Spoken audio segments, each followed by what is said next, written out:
सबसे पहले वो 6 संकेत जो आप कर सकते हैं, जिसके करने से आपका भाग्य चमक जाएगा। वो संकेत क्या है? सबसे पहला संकेत, हमें हर रोज तुलसी जी के आगे घी का दिया जलाना चाहिए। उसके बाद दूसरा संकेत है कि हमें हमेशा सोने से पहले अपनी रसोई साफ रखनी चाहिए। और उसके बाद तीसरा संकेत ये है कि हमें हमेशा अपने घर में रात के समय कपूर जलाना चाहिए। अपनी किचन में जलाएं। अपनी किचन में एक कपूर के ऊपर 2 लौंग रखकर जरूर चलाएं। इससे भी आपका भाग्य उदय होगा। चौथा संकेत ये है कि हमें चौथा काम क्या करना चाहिए? चौथा काम, हमें गाय को चूरमा बनाकर उसमें गुड़ मिलाकर जरूर खिलाना चाहिए। इससे भी हमारा भाग्य उदय होगा। पांचवा काम, हमें जब भी हम सुबह जल्दी उठना चाहिए। हमें जब भी सुबह उठे, हमें अपनी हथेलियों को देखकर उठना चाहिए।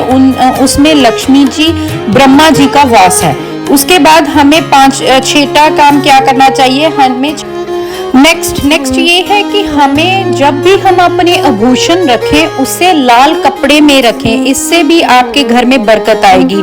जिस भी इंसान को, ये मैं एक उपाय देना चाहती हूँ, जिस भी इंसान का आभूषण बार बार चोरी हो रहा है या बार बार आप गिरवी रख रहे हैं, तो आपका इसका मतलब है आपका गुरु खराब हो रहा है, आपके घर से बरकत जा रही है। तो आपको क्या करना चाहिए?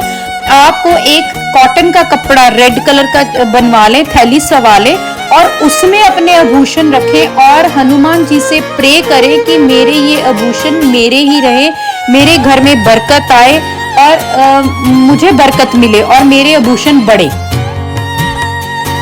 उसके बाद कुछ शुभ और अशुभ संकेत। जब भी हमारे हाथ से पहला शुभ संकेत ये है कि जब हमारे हाथ से बार बार दूध गिरे, तो इसका मतलब है कि आपकी आगे आर्थिक तंगी आने वाली है, आपको फाइनेंशियल लॉसेस होने वाले हैं। दूसरी बात, अगर कोई पंछी आपके घर में ऊपर से आभूषण गिरे, तो आपको ये अच्छा संकेत है कि इससे पता चलता है कि आपके घर में कोई धन की प्राप्ति होने वाली है, धन का आगमन होने वाला है। चौथा, दुर्संकेत, अगर आपका कोई कौवा आपके कंधे पर आकर बैठ जाए, तो इससे आपको समझ जाना चाहिए कि आपका दुर्भाग्य शुरू हो गया है और आपके आगे कोई प्रॉब्लम आने वाली है, बहुत बड़ी अड़चन आने वाली है। चौथा संकेत, अगर आपको रास्ते में कोई नोट या कॉइन्स मिले, गिरे हुए मिले, तो उससे भी आपको पता चलना चाहिए कि आपके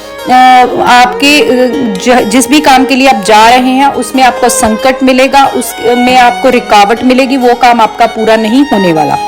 पांचवा दुर्संकेत ये है कि अगर आपके घर से आभूषण चोरी होने लगे, तो आप ये समझ जाएं कि आपके घर से बरकत जा रही है।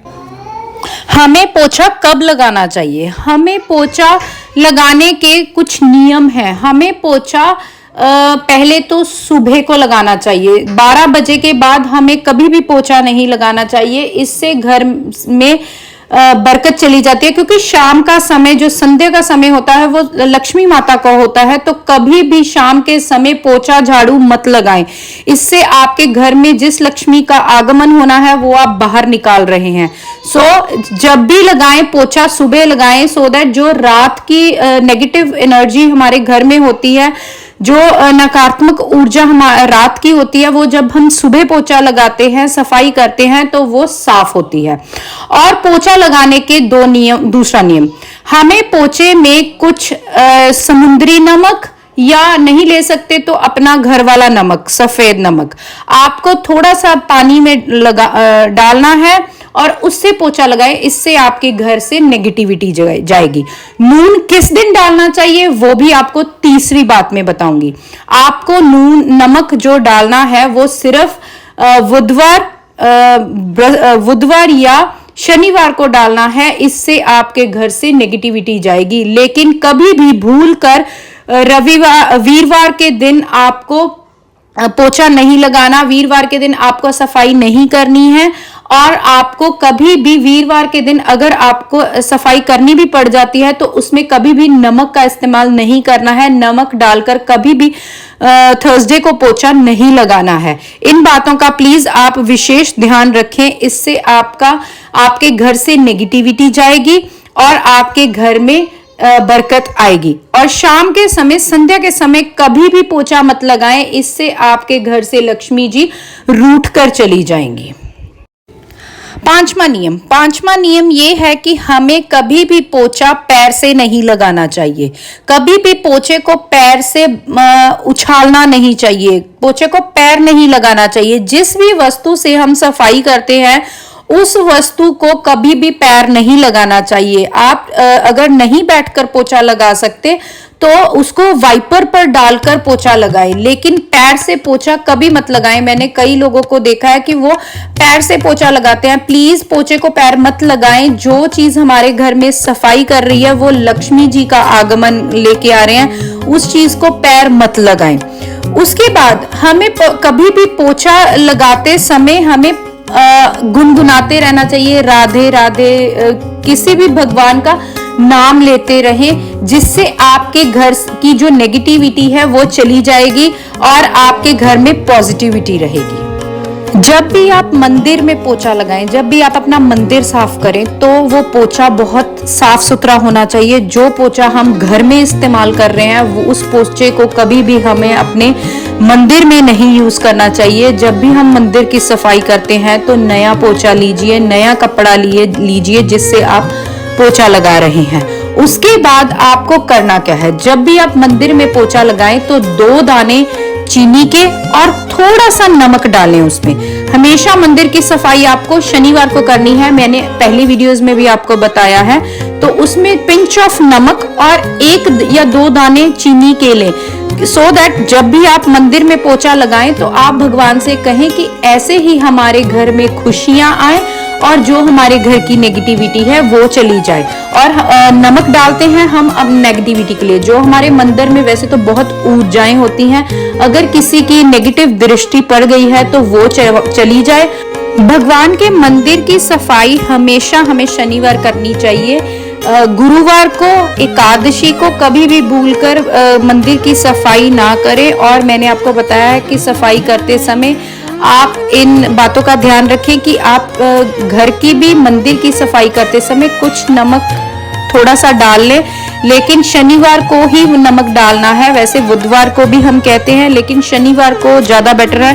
अगर हर शनिवार आप नमक वाला पोछा घर में लगाते हैं तो आपके घर से बीमारियां जाती हैं, घर में बरकत बनी रहती है और आपके घर में जिसकी भी नेगेटिव ईवल आई पड़ रही है वो नेगेटिविटी आपकी दूर होती है और आपके घर में बरकत आती है। और सबसे पहले बीमारियां जाती हैं, क्योंकि जो शनि देव हैं वो बीमारियों के लॉर्ड हैं।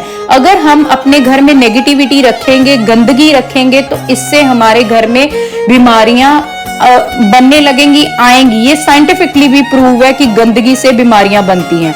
अगर हम नमक इज एंटीसेप्टिक, अगर हम नमक डालकर पोछा लगाएंगे तो हमारे घर से बरकत आएगी और नेगेटिविटी जाएगी। जो हमारी नेगेटिव एनर्जी है वो बाहर जाएगी और इससे हम सेहतमंद होंगे और हमारे घर से जो भी लंबे टाइम से बीमारी चल रही है वो भी ठीक होगी। घर में जूतों को वेल मेंटेन्ड रखें। घर में जूतों का स्टैंड कभी भी फ्रंट गेट पे ना हो। जूते हमेशा बाहर पिछले बालकनी में होने चाहिए और ढके होने चाहिए। और जो जूते आपको नहीं जरूरत है उन्हें किसी को दे दें। ये भी शनि से रिलेट करता है। और मैं कल आपको दूंगी थोड़े से तवे से रिलेटेड टिप्स कि हमें अपना तवा कैसे रखना चाहिए और कैसे साफ करना चाहिए, क्योंकि वो भी शनि को दर्शाता है। इसलिए आप शनि है वो कर्म फलदाता है। 10th और 11th हाउस शनि का होता है हमारी कुंडली में। 10वां हाउस होता है कर्म का, वो शनि देव को दिया गया है। अगर हम अपने ये शनि के कुछ टिप्स अपनाकर नहीं शनि ठीक करते तो हमारा भाग्य भी वो होगा, हमारे घर में बरकत भी नहीं आएगी, जॉब्स भी नहीं मिलेंगी और हमें हर चीज में प्रॉब्लम आएगी अगर हमारा शनि खराब हुआ। तो प्लीज आप अपने कर्म अच्छे करें। अगर आप कर्म अच्छे करेंगे तो शनि कर्म फलदाता है, जैसे कर्म आप करेंगे वैसी चीज आपके आगे देगा। So Radhe Radhe friends, thank you for watching my video. Please मेरे चैनल को लाइक, सब्सक्राइब, शेयर जरूर कीजिए।